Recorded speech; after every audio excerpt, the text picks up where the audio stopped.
خالہ بولی، میرا راجا مجھ سے ناراض تھا، اس لیے میں اپنے راجا کو یہاں منانے کے لیے لائی ہوں۔ اس کے ساتھ ہی خالہ نے مجھے اپنے ساتھ لگا لیا اور میں مسکرانے لگا۔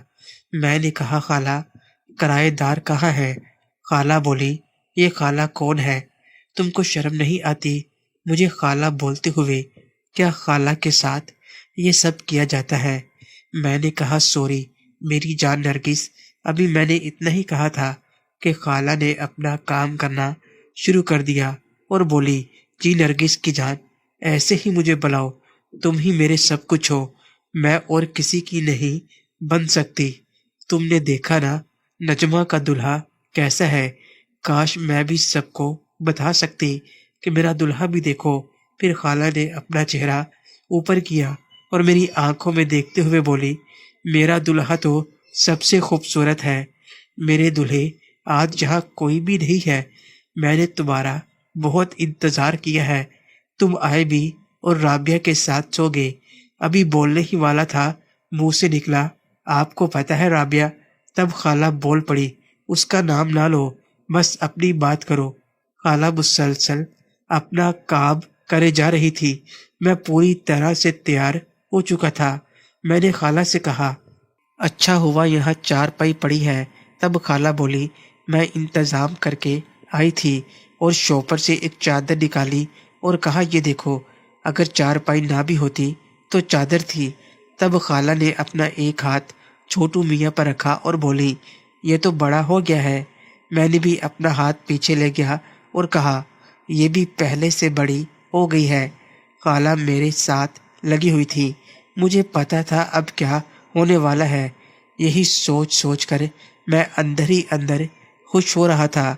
میں نے اوپر کرنا چاہا تو وہ مسکراتے ہوئے بولی، بہت جلدی ہے تمہیں؟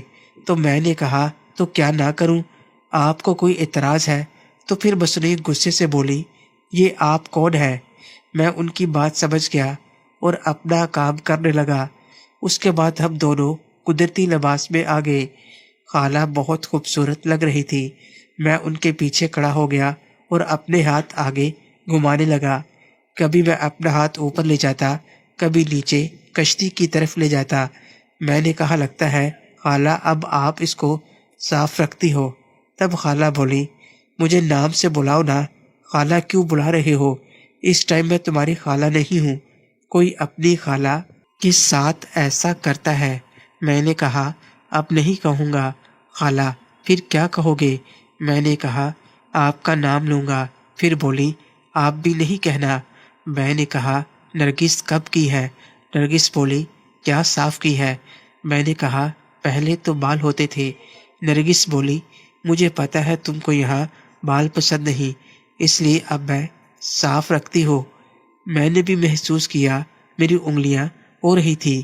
میں نے اپنی انگلیوں کو تھوڑا سا آگے کیا تو نرگس مزے میں پاگل ہونے لگی۔ خالہ آگے سے ہٹی اور انہوں نے اپنا منہ میری طرف کر لیا۔ میں نے ان کے حسن کا نظارہ کیا تو مجھے شرم محسوس نہیں ہو رہی تھی۔ میں دبانے لگا۔ تھوڑی دیر بعد خالہ بولی، میں تمہیں کیسی لگی ہوں؟ خالہ میری آنکھوں میں دیکھ کر بات کر رہی تھی۔ ان کی آنکھیں ایسی لگ رہی تھی جیسے انہوں نے کوئی نشہ کیا ہوا ہے۔ میں نے کہا، نرگس تم بہت خوبصورت ہو۔ خالہ نے مجھے اپنے ساتھ لگا لیا اور بولی، ندیم میرا بہت دل کر رہا ہے کہ ہم میچ کھیلیں، لیکن اس کام میں بھی مجھے بہت مزہ آ رہا ہے۔ تھوڑی دیر ایسے ہی کرنے کے بعد خالہ کانپنے لگی۔ میں سمجھ گیا کہ ان کا کام ہو گیا ہے۔ اس کے بعد میں چارپائی پر بیٹھ گیا اور وہ نیچے زمین پر بیٹھ گئی اور خالہ اپنے ہاتھ سے کام کرنے لگی۔ خالہ اپنی پوری سپیڈ کے ساتھ کام کر رہی تھی۔ تھوڑی دیر بعد میں نے اونچی آواز میں کہا، بس کرو، اور ساتھ ہی میں بھی آؤٹ ہو گیا۔ تھوڑی دیر بعد میں نے خالہ سے کہا کہ ہم نے کام بھی کوئی نہیں کیا اور کام سے فارغ بھی ہو گئے۔ خالہ بولی، کہاں فارغ ہوئے ہیں؟ اور بولی، واش روم میں اسی کمرے کے باہر گیلری تھی، اس کے ساتھ ہی باتھ روم تھا۔ ہم دونوں باتھ روم گئے اور خالہ نے شاور چلا دیا اور ہم کافی دیر تک موج مستی کرتے رہے۔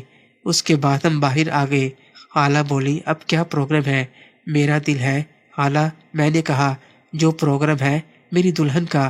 خالہ نے کہا آپ کی دلہن کا پروگرام ہے کہ ہم کو گھر والے گھر سے نکال دیں اور ہم دونوں یہاں آ جائیں، اور سچ میں آپ میرے دلہا بن جاؤ اور میں آپ کی دلہن بن جاتی ہوں۔ تب میں نے کہا پتہ ہے نا دلہا دلہن کیا کرتے ہیں؟ خالہ بولی جو پہلے میرے ساتھ کر چکے ہو وہی کرتے ہیں، اور ساتھ ہی چارپائی پر بیٹھ گئے۔ تب میں نے خالہ کو چھوڑا اور لیٹ گیا، وہ بھی میرے سر کے نیچے شاپر رکھا اور ساتھ لیٹ گئی، اور ہم دونوں ایک دوسرے کو کرنے لگے۔ اس کے بعد ہم دونوں میچ کھیلنے لگے۔ خالہ میری منتیں کرنے لگی ندیم رک جاؤ۔ 3-4 منٹ کے بعد میں نے آہستہ آہستہ دوبارہ کام کرنا شروع کر دیا۔ میں نے کہا نرگس تم کون سا آج پہلی بار کر رہی ہو؟ خالہ بولی اتنا بڑا ہو گیا ہے تمہارا۔ تھوڑی دیر بعد ہم نے میچ کھیلنا شروع کر دیا۔ تقریباً آدھے گھنٹے کے بعد ہم دونوں اپنی منزل پر پہنچ گئے۔ میں بیٹھ کر نرگس کے بالوں میں انگلیاں پھیرنے لگا۔ خالہ نے تھوڑی سی آنکھیں کھولی اور مجھے اسمائل سے دیکھتے ہوئے بولی نہ کرو نا۔ میں نے کہا میں تو کچھ بھی نہیں کر رہا، جو کرنا تھا وہ کر لیا، اب جانا نہیں ہے کیا؟ تو خالہ ویسے ہی نشیلی آنکھوں اور نشیلی آواز میں بولی نہ ہی جائے تو ٹھیک ہے، یہی رک جاتے ہیں نا۔ میں نے کہا اٹھ جاؤ نہیں تو ہماری گمشدگی کی رپورٹ اشتہار میں آ جائے گی۔ تو خالہ بولی یہ تمہاری بھول ہے، یہاں کسی کو ہماری کوئی پرواہ نہیں ہے، سبھی اپنی اپنی زندگی میں مصروف ہیں۔ بھائی اور بھابیاں تم لوگوں کے سامنے مجھ سے اور نجمہ سے پیار کا ندامہ کرتے ہیں، ویسے ہماری خبر تک نہیں رکھتے۔ ہم تھوڑی دیر ایسے ہی باتیں کرتے رہے۔ تب میں نے کہا خالہ اب چلیں۔ خالہ نے سر اوپر اٹھایا اور اپنا سر میرے اوپر رکھ لیا۔ یہ کام اتنی جلدی کیا کہ مجھے اس کی خبر تک نہ ہونے دی، اور ساتھ ہی انہوں نے کاٹی کاٹ لی۔ انہوں نے اتنی زور سے کاٹی تھی میں درد سے تڑپ اٹھا۔ تو خالہ بولی اب بولو مجھے خالہ۔ میں ان کی بات سمجھتے ہوئے ان کو چھیڑتے ہوئے بولا آپ کو خالہ نہ بولوں تو اور کیا بولوں؟ تو وہ بولی ابھی تھوڑی دیر پہلے اپنی خالہ سے کیا کر چکے ہو؟ تو میں نے کہا میں نے تو کچھ بھی نہیں کیا۔ تو وہ بولی بڑے بے شرم ہو، سب کام کر کے کیسے عزت دے رہے ہو؟ خالہ بول کے تب میں نے کہا اچھا چھوڑو یار سب باتیں اور اٹھو، اور میں کھڑا ہو گیا اور ان کو اٹھانا شروع کر دیا۔ جیسے ہی وہ سیدھی ہوئی اور اٹھنے لگی ان کے منہ سے سی کی آواز نکلی۔ تو میں نے پوچھا کیا ہوا؟ وہ بولی آج بہت تکلیف ہوئی ہے، ایسے لگ رہا ہے جیسے پہلی بار کیا ہے۔ میں نے کہا اگر تکلیف تھی تو مجھے بتا دیتی نہ کرتا۔ تب خالہ اسمائل کرتے ہوئے بولی یہ تو ہونا ہی تھا۔ میں نے کہا لیکن آج اتنا کیوں ہوا؟ پہلی بار تو اتنا نہیں تھا۔ تب انہوں نے میری طرف دیکھا اور چھوٹو میاں کو دیکھ کر بولی پہلے یہ چھوٹا تھا اب یہ بڑا ہو گیا۔ پھر خالہ نے نیچے دیکھا اور بولی تم نے مجھے زخمی کر دیا، اور کہتے وہ درد کیوں ہوا؟ میں نے پریشان ہوتے ہوئے کہا میں ایسا کرنا نہیں چاہتا تھا۔ کہ خالہ نے مجھے اپنے ساتھ لگایا اور پیار سے بولی ایسا ہوتا ہے، پریشانی کی کوئی بات نہیں۔ اور تب خالہ چارپائی سے اٹھی اور باتھ روم میں چلی گئی۔ باتھ روم میں تھوڑی دیر لگانے کے بعد ہم دونوں باہر آئے اور انہوں نے مجھ سے پوچھا ندیم مزہ آیا کہ نہیں؟ میں نے ان کو اپنے ساتھ لگایا اور کہا بہت آیا ہے، اتنا تو پہلی بار بھی نہیں آیا تھا۔ محترم ناظرین اور سامعین، اس کہانی کا باقی حصہ اگلی آنے والی ویڈیوز میں پیش کیا جائے گا۔ اگر آپ کو یہ ویڈیو یہ کہانی اچھی لگے ویڈیو کو لائک اور چینل کو سبسکرائب ضرور کریں۔ شکریہ۔